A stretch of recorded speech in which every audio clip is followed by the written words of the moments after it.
मेरा नमस्कार। मैं डॉक्टर शैलेश गुप्ता।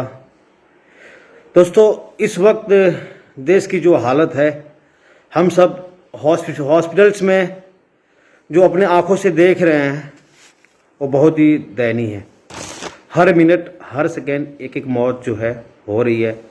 हाँ जी, नमस्कार, सत श्री अकाल, सलाम और हलो आप सभी लोगों को। भाइयों, मेरे बहुत ही अजीज मित्र हैं और डॉक्टर हैं, अगरसेन इंटरनेशनल हॉस्पिटल में काम करते हैं, डॉक्टर शैलेश गुप्ता। पिछले साल जब कोविड का आउटब्रेक हुआ तो भाइयों बताना चाहता हूं, प्रधानमंत्री मोदी ने जब पीएम केयर्स फंड बनाया, उस समय डॉक्टर शैलेश गुप्ता, जो कि कोरोना वॉरियर थे, डेली दिन रात अपनी जान जोखिम में डाल के कोरोना पेशेंट्स की सेवा कर रहे थे। उनको जब अपना फर्स्ट मंथ का सैलरी चेक मिला मार्च वाले महीने का, कुछ 1,06,000 आफ्टर टैक्सेस व्हाटएवर, मुझे याद है डॉक्टर साहब ने, डॉक्टर शैलेश गुप्ता ने पूरा का पूरा वो 1,06,000 का check prime minister care fund में डाला। ये है डॉक्टर शैलेश गुप्ता।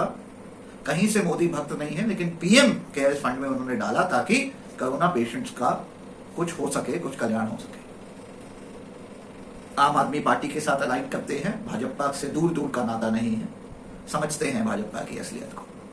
लेकिन above all he is a doctor, a practicing doctor, जो डेली कोरोना पेशेंट्स की का इलाज करते हैं, मदद करते हैं।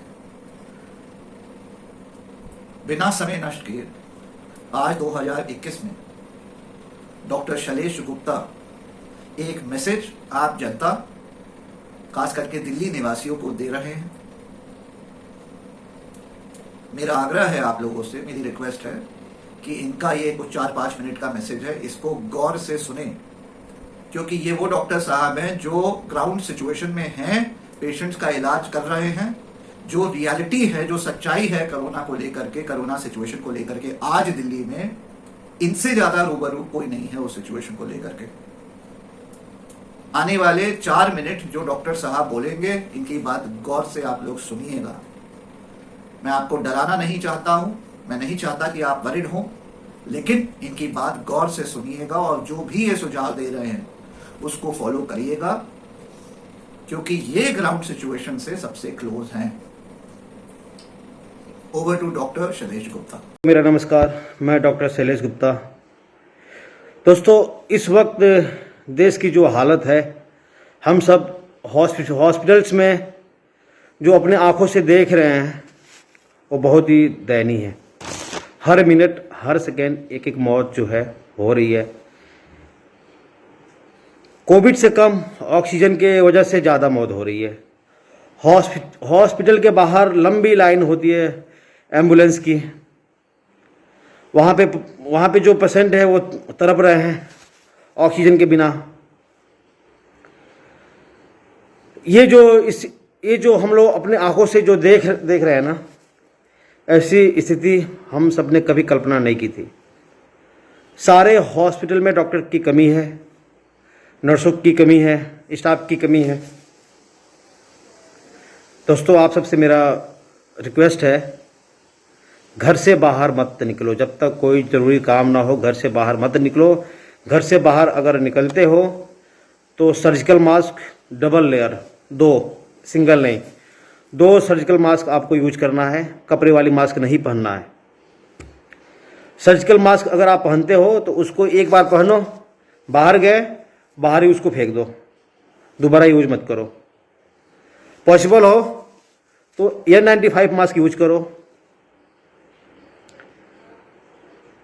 और दोस्तों, प्लीज़, आपका ज़िंदा रहना बहुत ज़रूरी है, बहुत ज़रूरी है। आप ही अपने परिवार को संभाल सकते हो। जिनका वैक्सीन लग चुका है, ठीक है, वो सेफ जोन में है, उनकी मौत नहीं हो रही है। लेकिन जो यंग जनरेशन है, अभी 30 साल, 25 साल, 35 साल, 40 साल, इनकी जो उम्र है, अगर इनको कोविड हो रहा है तो 90% चांस है कि उनकी डेथ होगी। 90% चांस है। जो होम आइसोलेशन में है वो ऑक्सीजन का सिलेंडर अपने पास रखें। हर 2 घंटे में 1 घंटे में अपना SpO2 चेक करते रहें। खाने के लिए ज़्यादा से ज़्यादा गरम मसाला यूज करो खाने में। लौंग हुआ, इलायची हुई, दालचीनी हुआ, जो भी गरम मसाला होता है उसकी सब्जी बनाओ। मीट मछली जो भी खाते हो खाओ, गरम मसाला खाते रहो, गरम पानी पीते रहो। अगर ये पिक जो अभी पिक चल रहा है, मुझे नहीं लगता कि ये मेन पिक है। अभी मेन पिक आना बाकी है। कितनी मौत होगी किसी को नहीं पता। ऑक्सीजन की डिमांड कब तक फुलफिल होगी किसी को नहीं पता। आपको सेफ रहना बहुत ज़रूरी है, आपका जिंदा रहना बहुत ज़रूरी है, आपको अपने परिवार को संभालना बहुत ज़रूरी है। दोस्तों, आप सबसे मेरा रिक्वेस्ट है बी सेफ। मास्क चाहे घर में हो या बाहर हो, यार मास्क पहनो। मास्क ही एक ऐसी चीज़ है कि जो आपको प्रोटेक्ट कर सकती है। ये वायरस सीधे आपके आंखों के थ्रू आपके बॉडी में इंटर नहीं कर सकती। ये वायरस आपके जो रेस्पिरेटरी सिस्टम है, माउथ, नोज, उसी के थ्रू जाके आपको इफेक्ट कर सकती है। ये जो वायरस है वो ओनली आपके फेफड़ा, जो आपका जो लंग्स है, उस पे ये अपना इफेक्ट करता है, उसको डैमेज करता है। अदरवाइज बॉडी के किसी भी हिस्से को ये टारगेट नहीं कर सकता। तो आपकी ये जिम्मेदारी बनती है कि आप अपने पूरे नोज और माउथ को कवर करके रखो, घर में रहो, हमेशा सैनिटाइजर का यूज करो, और कोई रास्ता नहीं है। कंप्लीट यहाँ पे चाहे स्टेट गवर्नमेंट हो या सेंट्रल गवर्नमेंट हो, कंप्लीट फेल है। यहाँ पे कंप्लीट फेल है। मुंबई में 2 महीना पहले से ये स्टैंड जो है वहाँ पे तबाही मचा रखा है, और हमारे जो पॉलिटिशियन शाम को आके मुंबई का मजाक उड़ाते थे कि देखो वहाँ पे क्या हो रहा है, कैसे हो रहा है, वहाँ पे मैनेज नहीं हो रहा है। हमारे मोदी जी, हमारे प्रधानमंत्री जी रैली में बिजी है, अमित शाह जी रैली में बिजी हैं, लेकिन ये वो भूल गए कि जो मुंबई में हो रहा है वो लखनऊ में क्यों नहीं हो सकता, वो दिल्ली में क्यों नहीं हो सकता, वो देश के और किसी हिस्से में क्यों नहीं हो सकता।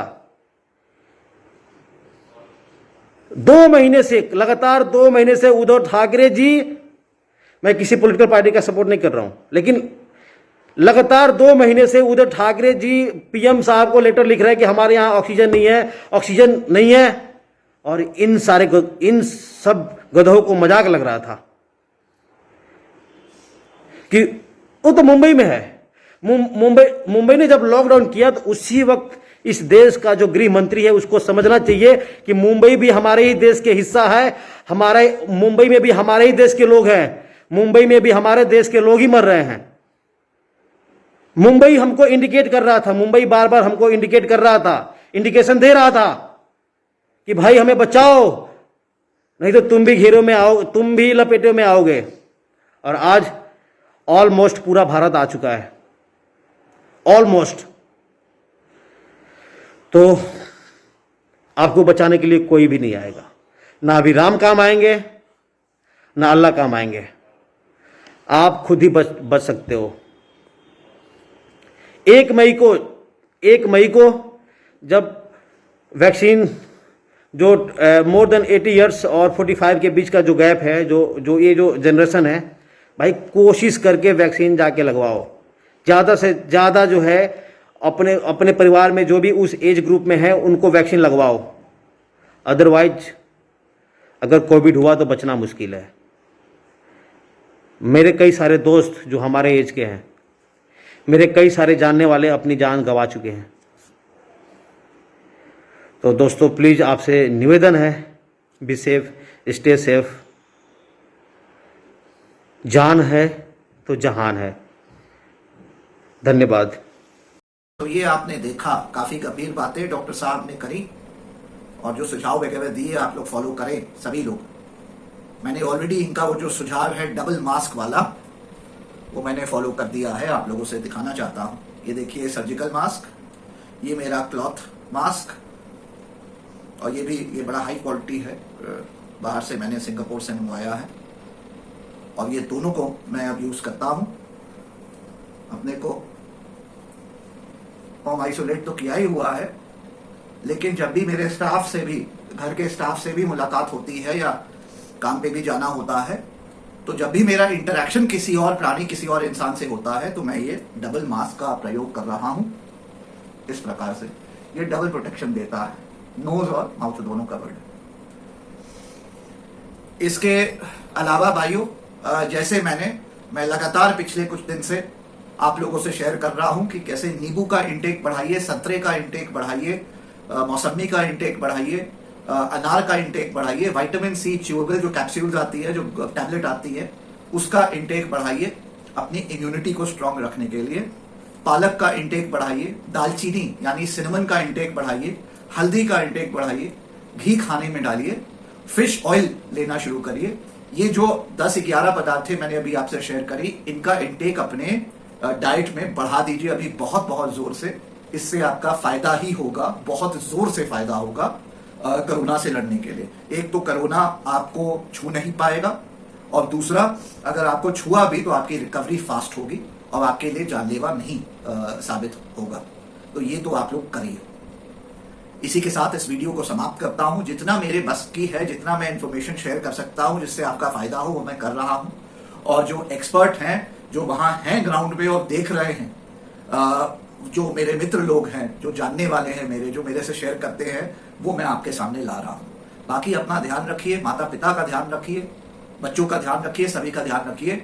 ये कोरोना की सेकेंड वेव, ये जो स्ट्रेन आया है, और जैसे डॉक्टर साहब ने कहा, बड़ी गंभीर बात करी कि कैसे मुंबई जूझ रहा था और यहां सब लोग हंस रहे थे। क्यों? और खास करके भाजपा वाले, क्योंकि वहां पे उद्धव ठाकरे की सरकार है, तो इनको लग रहा था कि शायद वही जूझ रहा है। इन्होंने ये नहीं सोचा कि अगर मुंबई जूझ रहा है तो कल जो है लखनऊ जूझ सकता है, दिल्ली जूझ सकता है, पूरा भारत जूझ सकता है।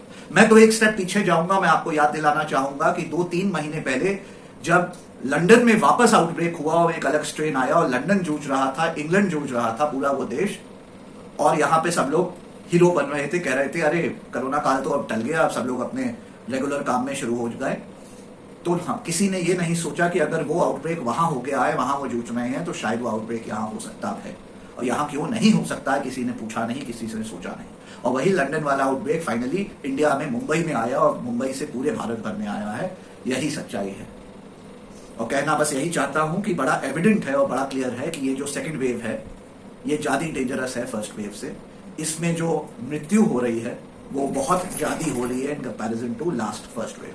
और इतिहास गवाह है, स्पेनिश फ्लू से अगर कंपेयर करें 1912-1914 का स्पेनिश फ्लू, तो उसमें भी यही दिखेगा कि फर्स्ट वेव में जितनी जान गई थी, सेकेंड वेव में उससे बहुत बहुत बहुत ज्यादा अधिक जाने गई। ये कोविड का सेकेंड वेव है। बुढ़ो ही नहीं, यंगस्टर्स को अफेक्ट कर रहा है और जान ले रहा है। डॉक्टर शैलेश गुप्ता ने तो ऑलमोस्ट डरा भी दिया है, कहा है अगर कोविड यंगस्टर्स को हो जाए तो 90% में डेथ हो रही है। इसके आगे मेरे पास कोई रिएक्शन ही नहीं है देने का। बस यही कहूंगा, डर के आगे जीत है, डरिए नहीं, लेकिन तैयारी करके रखिए, पॉजिटिव रहिए। पॉजिटिव रहने से, कोविड पॉजिटिव अपने को हो जाने से बचा पाएंगे। वो उपाय जो मैंने 10-12 नेचुरल उपाय बताए हैं, उनको करके रखिए, डिसिप्लिन तरीके से अग्रेसिवली करिए, और जो डॉक्टर साहब कह रहे हैं वो भी करके रखिए। एंड अबव ऑल, अगर खुदा में मानते हैं, या ईश्वर में मानते हैं, या वाहेगुरु में मानते हैं, या जीसस क्राइस्ट में मानते हैं, उनको भी प्रार्थना में, प्रेयर में, दुआ में याद रखिए। जय हिंद, जय भारत।